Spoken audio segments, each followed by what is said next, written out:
Hello, welcome to Prism Technologies. I am Venkat. This is part 8 of ASP.NET MVC tutorial. In this video, we'll discuss data access in MVC using Entity Framework. Please watch part 7 before proceeding with this video.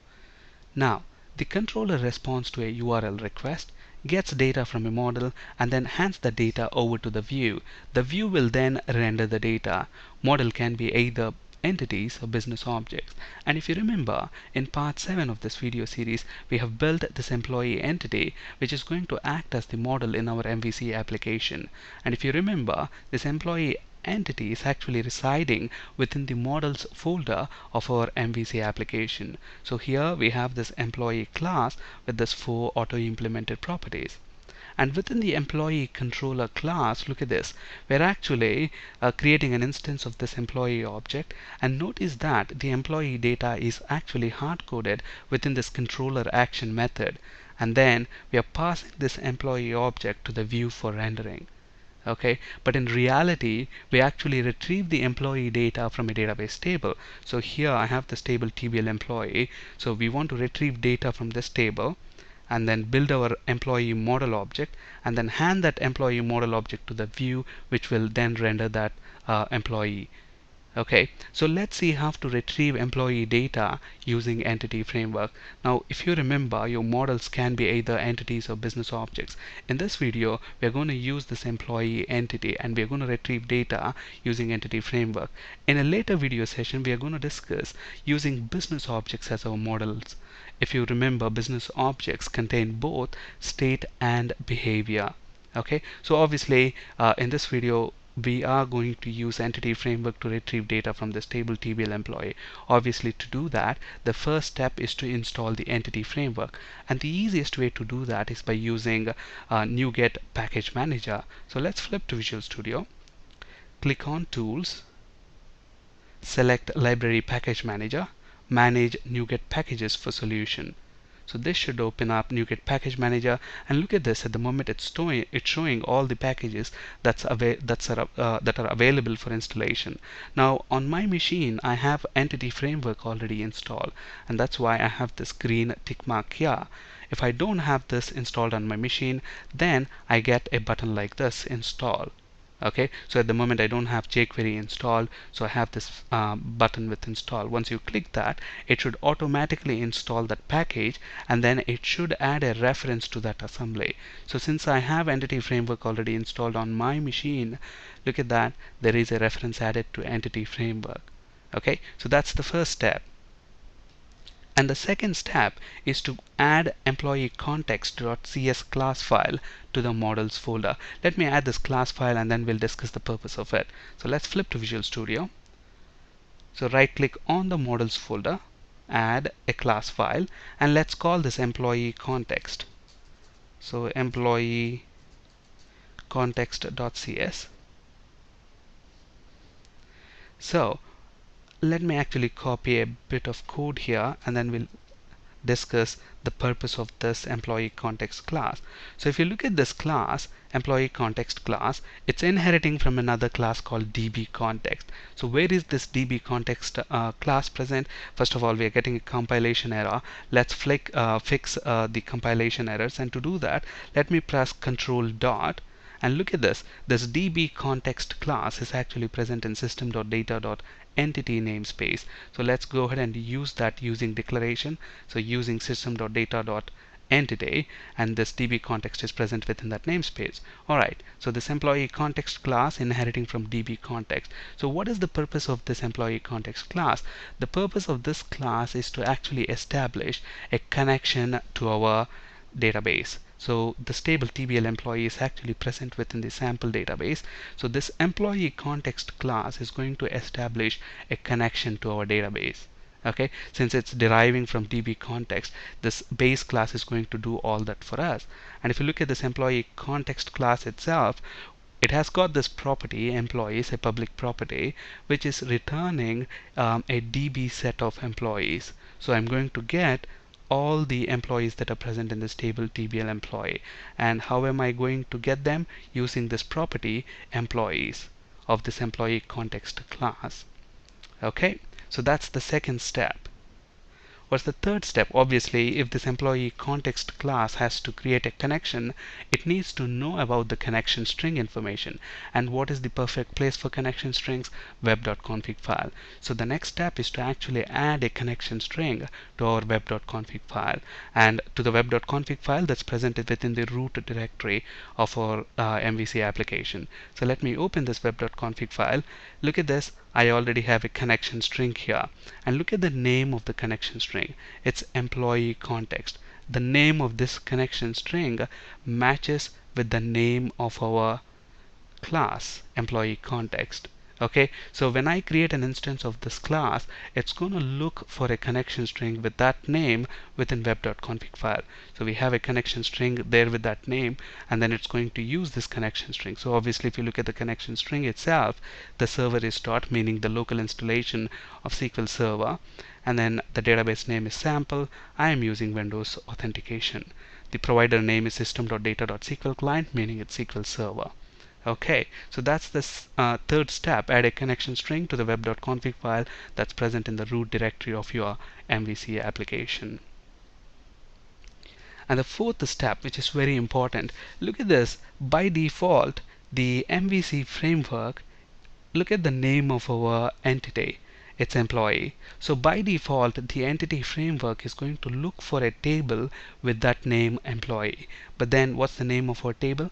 It's actually TBL employee. So we want this entity class to map to our table TBL employee. So how do we do that mapping? Using table attribute. Okay, so let's go ahead and use the table attribute on this class. And how do we use attributes? By using square brackets. So table, and then what's the table to which this class needs to be mapped? TBL employee. Okay, and obviously we have a compilation error because we need to import the namespace that this attribute is present in, and to do that just simply press Control dot, and look at that, this table attribute is present in system.componentModel.data annotations.schema namespace. Okay, so we have that using declaration there. So that's our fourth step. And the fifth step, make the required changes to our controller action method. So at the moment, if you look at our employee controller action method, we have the employee data hard coded there, and we don't want to do that. We actually want to retrieve the data from this table TBL employee. So obviously, to do that, the first thing to do is to establish a connection to the database. And how are we going to do that? Remember, we added this employee context class. So just create an instance of this class, which is going to automatically use the connection string that's present in the web.config file, create a connection for us. So let's do that. So employee context is equal to new employee context. And then remember, this class, this employee context class, has got this property employees. So employee context dot employees property, which is going to return list of employees, all the employees, the DB set of employees that's present in this table. But remember, what I want to do is I don't want all employee details. I just want one employee detail. Okay, so how am I going to get a specific employee details? What I'm going to do at the moment is, to this controller action method, I'm going to pass in a parameter with name ID, which is going to be the employee ID for whom I need the information. So I'm going to filter the employees based on the ID that comes into this controller action method. So I have the list of employees here. From this list, I'm going to get a single employee. Look at that. I'm actually using a link query here. So I'm going to get a single employee. So EMP such that employee object dot employee ID is equal to whatever ID that we are passing into this function. So this is going to return, the single method is going to return, look at the return type, it's going to return a single employee object. So I'm going to store that within this object reference variable. Let's call it employee, and then what I do, I hand that employee object to the sphere.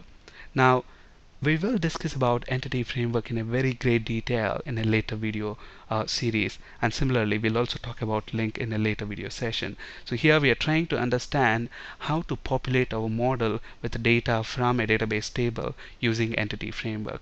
Okay, the specifics of entity framework are beyond the scope of this video, but we'll be discussing about them in detail in a later video session. Alright, so we hand over the employee object to the view will take the responsibility of rendering that as required. Alright, so that's the fifth step, and the final step is to actually use this method, set initializer. Let me actually paste this method in global.asix file, and then we'll discuss what is the purpose of that method call. So the final step is within global.asix file. So there is this application underscore start event handler, which gets executed at the beginning, when your application first starts. And then here I'm going to invoke this set initializer method of database class. Again, this database class is present in system.data.entity namespace. So let's go ahead and import that. So what is the set initializer function going to do for us? Now look at this. We are actually using this database. Sample database is an existing database. It's not a new database that we are creating. We have an existing database, and within that we have this table TBL employee, which has got already some sample data. Now what is the purpose of this set initializer function? Look at the IntelliSense. It's basically used to initialize our database.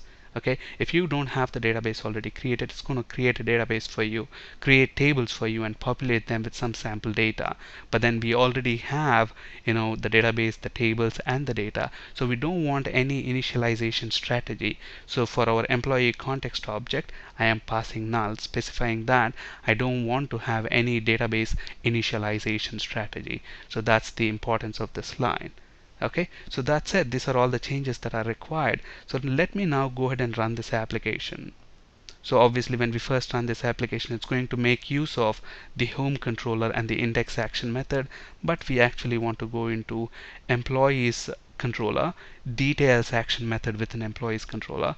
And if you remember, this employees